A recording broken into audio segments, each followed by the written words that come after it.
Toshkentda yong'in, bir bola halok bo'ldi.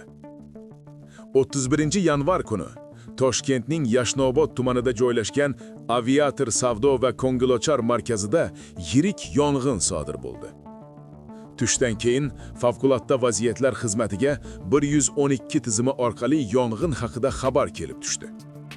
Xabarni olgandan so'ng qutqaruv mashinalari tezda voqea joyiga yetib kelishdi va darhol qutqaruv va evakuatsiya ishlarini boshladilar.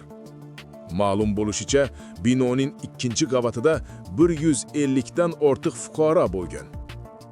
Favqulodda vaziyatlar xodimlarining tezkor va professional harakatlari tufayli barcha fuqarolar xavfsiz tarzda evakuatsiya qilindi. Shundan so'ng xonalarda odamlar qolganmi yoki yo'qligini aniqlash uchun binoda razvedka ishlari olib borildi. Yong'inni o'chirish ishlari davom ettirildi va soat 17:17 da yong'in to'liq o'chirildi. Ammo eng jiddiy yangilik shu yerda.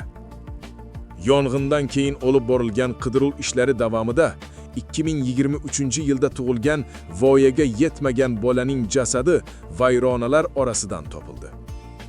Marhum bolaning jasadi bolalar maydonchasi hududidan topildi. Bu fojia. Bu og'ir yo'qotish. Hozirda ushbu ish bo'yicha dastlabki tergov olib borilmoqda. Jarayonga prokuratura va Ichki ishlar vazirligi jalb qilingan.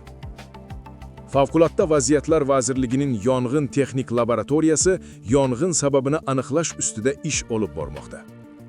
Yong'in sababi to'liq aniqlangandan so'ng qo'shimcha ma'lumotlar rasman e'lon qilinishi e'lon qilindi. Bu fojia barchamiz uchun jiddiy ogohlantirishdir. Xavfsizlik hech qachon ikkinchi darajali tashvish bo'lmasligi kerak.